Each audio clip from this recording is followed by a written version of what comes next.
Hey traders, in this video we're going to talk about something that a lot of traders tend to overlook, and frankly not only does it cost us opportunity, but when we don't know it's coming it could cost us a lot of our capital.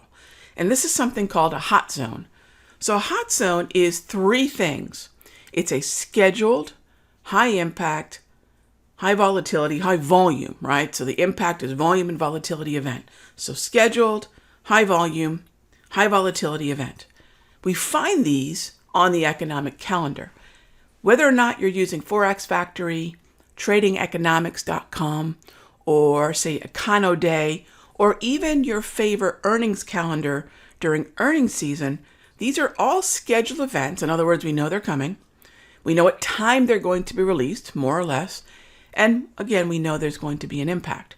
Why does that matter to us, and how do we trade them? So once we know what they are, this is something that we should do at the beginning of the week, and then to remind ourselves, do it before we start our trading session. Then we can head on over to the economic, from the economic calendar over to our charts. Now there's really two ways we could take advantage of this.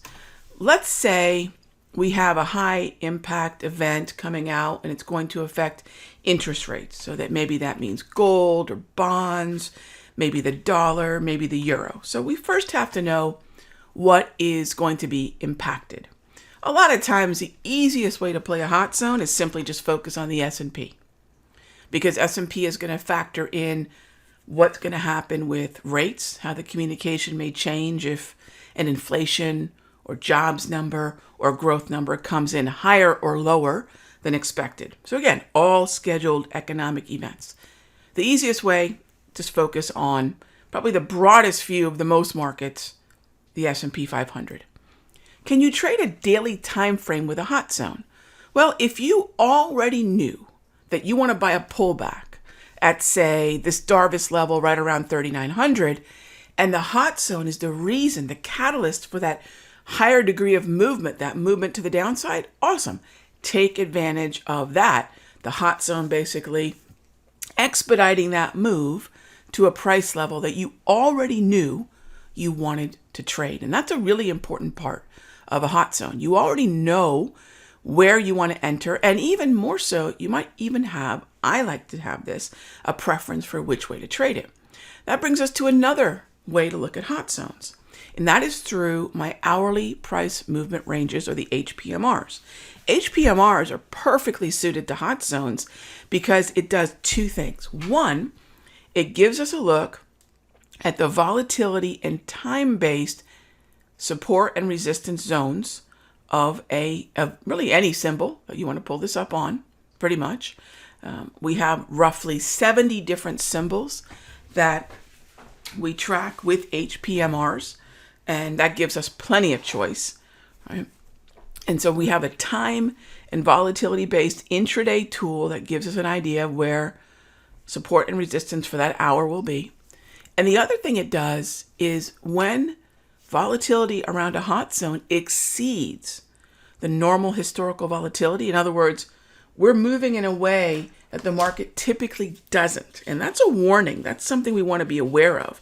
Yet most traders don't know how to measure that. What is that number of points? These will visually indicate that we are way beyond normal parameters for volatility. So that's the way we take advantage of hot zones. We either look at the daily and possibly a level that we've been waiting for, and because of the hot zone, we close the distance quicker. And the alternative is to focus on the intraday, which I would consider a kind of advanced way to look at it. And I wait for the economic event to come out and price to reach one end or the other of my hourly price movement ranges. However, what I do teach and what I do with members in the Sector Secrets Mastery is we'll already have a preference, a directional bias for the trade, and wait for price to reach the hourly price movement range for that hot zone. And that is how we do it. What might you ask are going to be hot zones? Let's kind of refresh our memories. When you're looking at the economic calendar, focus on inflation numbers, jobs numbers, including unemployment, and growth numbers. And of course, anytime, especially, Jerome Powell is going to speak.